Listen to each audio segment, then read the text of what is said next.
مسلمان بھائی بہت زیادہ ڈرے ہوئے ہیں اس چیز پر کہ دجال آنے والا ہے، دجال آنے والا ہے۔ آج کل سوشل میڈیا پر ایک خبر بہت تیزی سے وائرل ہو رہی ہے، اور اس خبر کے اندر یہ دکھایا جا رہا ہے کہ یہودی ریڈ ہائفر یعنی لال بچیوں کو ذبح کرنے والے ہیں۔ ان کو مسجد اقصیٰ کے سامنے ایک پہاڑ پر رکھ کر کے ذبح کیا جائے گا، اور یہ اس بات کی پیشن گوئی ہے ان کے نزدیک کہ اس کو ذبح کرنے کے بعد میں ہم مسجد اقصیٰ کو شہید کر کر نعوذ باللہ من ذالک، اور اس کے اوپر تھرڈ ٹیمپل یعنی کہ ٹیمپل آف سولومن جس کو ہیکل سلیمانی کہا جاتا ہے اس کو تیار کریں گے، اور پھر اس کے بعد جیسے ہی ہیکل سلیمانی تیار ہوگا تو فوراً دجال کا ظہور ہو جائے گا۔ یہ ان کے نزدیک یہ بات مسلم ہے اور مانی جاتی ہے۔ اب یہ بات سمجھ میں نہیں آتی کہ یہ دجال کے آنے کا انتظار کیوں کرتے ہیں۔ پہلی بات تو یہ کہ جس مسیحا کا ان سے وعدہ کیا گیا تھا ان کے اس وقت میں، ہمارے نبی کریم صلی اللہ علیہ وسلم کی آمد سے قبل جس مسیحا کا ان سے وعدہ کیا گیا تھا وہ مسیح وہ ہے جن کو قرآن نے مسیح کہا ہے، یعنی کہ مسیح ابن مریم حضرت عیسیٰ علیہ السلام۔ لیکن حضرت عیسیٰ علیہ السلام ایک نئی کتاب لے کر کے آئے تھے، نئی شریعت لے کر کے آئے تھے، لیکن آپ کو بھیجا گیا تھا بنی اسرائیل ہی کی طرف۔ آپ کی بات کو نہ مان کر کے صرف یہ کہہ کر کے کہ موسویت جو ہے وہ ختم ہو رہی ہے، اور جو اب یہ اپنی طرف سے ایک نیا دین لے کر کے آئے ہیں ہمیں اس کو فالو نہیں کرنا، صرف اس چیز کو دیکھ کر کے انہوں نے حضرت عیسیٰ سے دشمنی مول لی۔ حضرت عیسیٰ علیہ السلام سے دشمنی کا نتیجہ یہ نکلا کہ اتنی دشمنی ان سے شدید ترین کی کہ ان کو سولی پر چڑھانے تک کا انہوں نے عزم کر لیا، لیکن جس کی اللہ حفاظت کرے اس کو کبھی کوئی گرا نہیں سکتا ہے۔ تو اللہ رب العزت نے حضرت عیسیٰ علیہ السلام کو آسمانوں میں اٹھا لیا، اور جس چیز کا اللہ نے ذکر قرآن میں بھی کیا ہے کہ نہ ان لوگوں نے ان کو قتل کیا اور نہ ان کو سولی پہ چڑھایا، یہ ان کو شبہ ہوا ہے، بلکہ اللہ تبارک و تعالیٰ نے تو ان کو آسمانوں میں اٹھا لیا ہے، اپنی طرف اللہ تبارک و تعالیٰ نے ان کو بلا لیا ہے، اور قرب قیامت میں اس دجال ہی کے خاتمے کے لیے ان کو بھیجا جائے گا۔ تو اس وقت میں جو حضرت عیسیٰ پر تہمتیں لگائی تھیں اور جو بہتان باندھے تھے وہ یہی تھے کہ جس دجال سے ہمیں ڈرایا گیا ہے وہ دجال معاذ اللہ رب العالمین یہ حضرت عیسیٰ ہیں، تو عیسیٰ کو قتل کر دیا جائے، بلکہ ہمارا جو مسیحا جسے مسیح موعود ہے جس کا وعدہ کیا گیا ہے وہ ابھی تک آیا نہیں ہے۔ اب آنے کے بعد میں ان کو معلوم ہے کہ ہماری کتابیں جو ہیں ہمیں اس چیز کی خبریں دیتی ہیں، ہماری کتابوں یہ پیشن گوئی موجود ہے کہ ایک مسیحا آئے گا، تو جس مسیحا کا وہ ذکر تھا انہوں نے اس کی تو قدر نہیں کی، لیکن اب جس کو یہ اپنا مسیحا مانتے ہیں وہ جھوٹا مسیح یعنی کہ دجال ہے۔ یہ دجال کے آنے کا بے صبری سے انتظار کرتے ہیں۔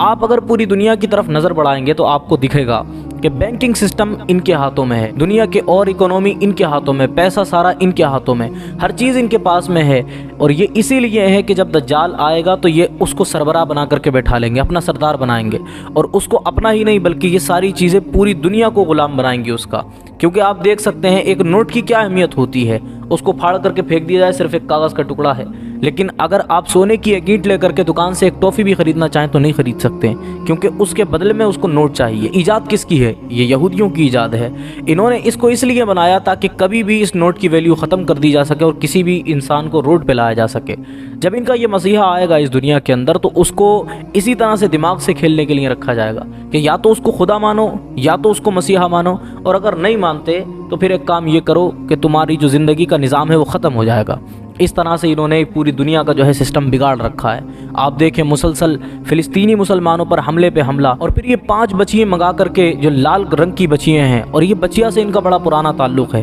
آپ دیکھیں قرآن مجید جب ہم کھولتے ہیں تو پہلی سورت کے بعد میں دوسری سورت جو ہے سورہ البقرہ، اس کا نام ہی ہے گائے، یعنی کہ بچیا، گائے یا بچیا جس طرح بھی آپ اس کو سمجھ لیں، بہرحال وہ گائے کا ذکر ہے۔ تو اس کے اندر بھی یہاں پر جو ذکر تھا زیادہ تر وہ گائے کا ہی ذکر ہوا، اور وہ قوم بنی اسرائیل ہی تھی۔ اس کے علاوہ حضرت موسیٰ علیہ السلام جب فرعون کے لشکر کو ہرا کر کے آئے تھے، آپ دیکھیں یقین کی بات کتنی ہوتی ہے۔ حضرت موسیٰ علیہ السلام نے بتایا کہ فرعون جھوٹا ہے، اس کا دین جھوٹا ہے، یہ خود بھی جھوٹا ہے۔ سب لوگوں نے اقرار کیا، اللہ پر ایمان لائے تھے، اور حضرت موسیٰ رسول ہیں کیونکہ ان پر ایمان لائے تھے، تو اس کے سبب میں جو ہے ان کی بخشش ہوئی تھی، اللہ تبارک و تعالیٰ نے عذاب سے بچایا۔ جب فرعون کا لشکر ان کے پیچھے لگا تو حضرت موسیٰ کو حکم ہوا کہ اپنے عصے کو ماریے۔ عصے کو زمین پر جب مارا تو سمندر کے بیچ میں سے اللہ نے راستہ بنایا اور یہ قوم اس میں سے نکل کر کے گئی۔ ابھی انہوں نے دیکھا کہ ہم نکل کر کے سمندر کے بیچ سے جا رہے ہیں، پیچھے والے بھی آ سکتے ہیں، لیکن اللہ رب العزت کی کیا شان، اس نے فرعون کے پورے لشکر کو سمندر کے اندر ڈبا دیا۔ اتنے سارے کرشمے معجزات دیکھنے کے بعد بھی چاہیے تو یہ تھا کہ یہ کہتے کہ ہاں اللہ جیسا کوئی معبود نہیں اور موسیٰ جیسا کوئی رسول نہیں، کیونکہ اس وقت میں تو کہنا پڑتا، رسول کی تعظیم کرنا پڑتی، لیکن جواباً کیا ہوا، جب وہاں سے نکل کر کے آئے تو قوم عمالقہ کو انہوں نے دیکھا کہ وہ ایک بچڑے کی پوجا کر رہے تھے، ایک بچڑے کو اپنے انہوں نے ہاتھوں سے بنایا تھا اس کا بت، اور اس کی پوجا کر رہے تھے۔ تو انہوں نے کیا کہا تھا؟ قرآن مجید میں اس کا ذکر آیا ہے، انہوں نے کہا تھا کہ اے موسیٰ کتنا اچھا ان کا یہ معبود ہے، آپ بھی اللہ تعالیٰ سے سفارش کریں کہ وہ ہمیں ایسا ہی کوئی معبود بنا کر کے دے دے۔ ذرا دیکھیں یہ بچڑے سے ایک ان کا تعلق، اور کتنی نافرمانی قوم ہے کہ اللہ نے ابھی عذاب سے بچایا ہے، اسی اللہ تبارک و تعالیٰ کی نافرمانی کرنے لگے اور اس بچڑے کے پیچھے پھر سے اپنی پوری زندگی کو صرف کرنے کو تیار ہیں۔ یہ قوم اتنی بچڑے کے اندر اور ان چیزوں کے اندر بھروسہ رکھتی ہے۔ اب ان کی کتاب جو تلمود ہے وہ تو میں سمجھتا ہوں کہ ان کے اپنے ہاتھوں سے لکھی ہو، بلکہ حقیقت یہی ہے کہ وہ ان کے اپنے ہاتھوں سے لکھی ہوئی کتاب ہے۔ اور توریت آپ جانتے ہیں کہ توریت کیا، انجیل بھی کتاب ایسی ہے جس کے اصل نسخے موجود نہیں ہیں۔ یہ لوگ کہتے ہیں کہ تلمود و توریت کے اندر یہ بات لکھی ہوئی ہے کہ جب بھی 5 لال بچیاں ذبح کی جائیں گی تو اس کے بعد میں اقصیٰ کو جو ہے اس کا قلع قمع کر دیا جائے گا، اس کو تباہ و برباد کر دیا جائے گا، شہید کر دیا جائے گا، اور اس کے اوپر پھر ایک ہیکل سلیمانی تیسری مرتبہ بنایا جائے گا۔ 2 مرتبہ یہ پہلے بنا چکے ہیں جس کی بہت لمبی ایک تاریخ، اس کو بیان کرنا جو ہے مناسب نہیں ہے کیونکہ وقت نہیں ہے، لیکن تیسری مرتبہ جب 2 مرتبہ ان کا جو ہیکل ٹوٹ چکا ہے تو تیسری مرتبہ تعمیر ہونے کے لیے انہوں نے بتایا ہے کہ ہمارے نزدیک یہ ضروری ہے لال بچیوں کو ذبح کیا جائے۔ تو $5 لاکھ خرچ کرنے کے بعد میں ان 5 لال بچیوں کو خریدا گیا ہے۔ اب وہ سپتمبر کے مہینے میں خریدے گئے تھے اور لا کر کے انہوں نے اپنے ملک میں رکھ لیا ہے، پہاڑ پر رکھ کر کے اس کو ذبح کریں گے، اور ان 5 بچیوں کو ذبح کرنے کے بعد پھر ان کا یہ دعویٰ ہے کہ ہماری کتاب سے یہ چیز ثابت ہے کہ اس کے بعد میں مسجد اقصیٰ کو شہید کر دیں گے۔ اب دیکھیں آپ بار بار چالیں کس طرح سے چلی جا رہی ہیں، فلسطینیوں کا سارا دھیان مسجد اقصیٰ سے ہٹا کر کے ان کی اپنی جانوں کی طرف لگا دینا، لیکن وہ مجاہدین ان کی ہمت میں دن دگنی رات چوگنی ترقیاں نصیب فرمائے۔ ایسے مجاہدین جو اپنی ذات کو بھول کر کے مسجد اقصیٰ کی حفاظت میں لگے ہوئے ہیں، اللہ تعالیٰ کروڑوں رحمتیں نازل فرمائے ان پر۔ ذرا دیکھیں وہ اپنی جانوں کو چھوڑ کر کے لگے ہوئے ہیں، انہوں نے ان کا بھی جو ہے ذہن خراب کرنے کے لیے ان کے اوپر حملے پہ حملہ کرنا شروع کر دیا۔ اب باقی جو حکومتیں ہیں انہوں نے بھی ان کی طرف سے نظر ہٹا لی، بلکہ ان کی فوجوں کے رحم و کرم پر ان کو چھوڑ دیا گیا ہے۔ یہ حالات ہیں،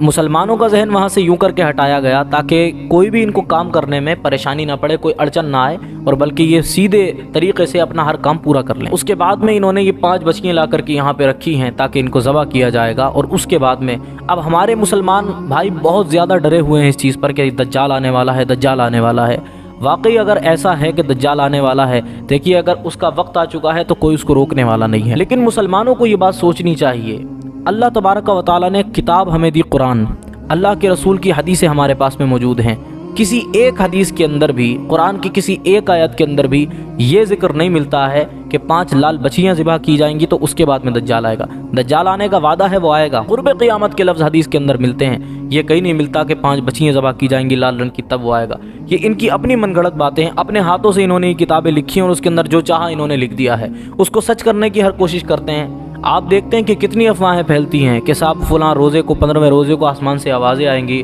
اور یہ ہونے والا ہے اور وہ ہونے والا ہے، بہت سی باتیں ہوتی ہیں کہ 2012 میں قیامت آ جائے گی۔ یہ تو بہت بڑی بڑے دعوے ہیں، ذرا چھوٹی باتیں جن کو ہم عام طور سے موبائل میں دیکھا کرتے ہیں کہ صاحب 4 دن بعد بارش پڑے گی تو 3 دن تک لگاتار پڑتی رہے گی، پتہ چلا 4 دن میں گزر گئے اور آگے کے 3 دن میں گزر گئے لیکن دھوپ کھلی ہوئی ہے۔ یہ اللہ رب العزت ہے، جو چاہتا ہے وہ کرتا ہے، ہم سب اس کے بندے ہیں، صرف اس کی بتائی ہوئی باتوں پر یقین رکھنا، ایمان رکھنا ہی ہمارے لیے ضروری ہے، اس کے علاوہ اور کچھ نہیں۔ کسی کتاب کے اندر، کسی حدیث کے اندر، کسی آیت کے اندر قرآن کی یہ چیز کہیں سے ثابت نہیں ہے کہ ایسا معاملہ ہوگا یا مسجد اقصیٰ کو شہید کیا جائے گا۔ مسجد اقصیٰ کی شہادت نہیں ہو سکتی بلکہ مسلمان ہمیشہ اس کی حفاظت کریں گے۔ احادیث کے اندر یہ چیز آتی ہے کہ دجال آئے گا تو وہ مسجد اقصیٰ کے اندر بھی داخل نہیں ہو پائے گا، اس کا مطلب یہ ہے کہ مسجد اقصیٰ کا وجود ہوگا اور دجال اس کے اندر داخل نہیں ہو پائے گا۔ تو یہ گھبرانے کی ضرورت نہیں ہے کہ مسجد اقصیٰ کو شہید کر دیا جائے گا۔ اللہ رب العزت جس چیز کی چاہتا ہے اس کی حفاظت کرتا ہے۔ ہاں یہ بات مسلم ہے کہ ان کے نزدیک ہیکل سلیمانی کی اہمیت ویسی ہی ہے جیسے ہم خانہ کعبہ کو مانتے ہیں، تو وہ چیز ایک الگ ہے۔ یہ اپنی کتابوں کے اندر کچھ بھی لکھتے ہیں، قرآن کی کسی آیت کے اندر یا کسی حدیث کے اندر بھی یہ چیز ثابت نہیں ہے کہ اس طرح سے معاملہ ہوگا تب دجال آئے گا۔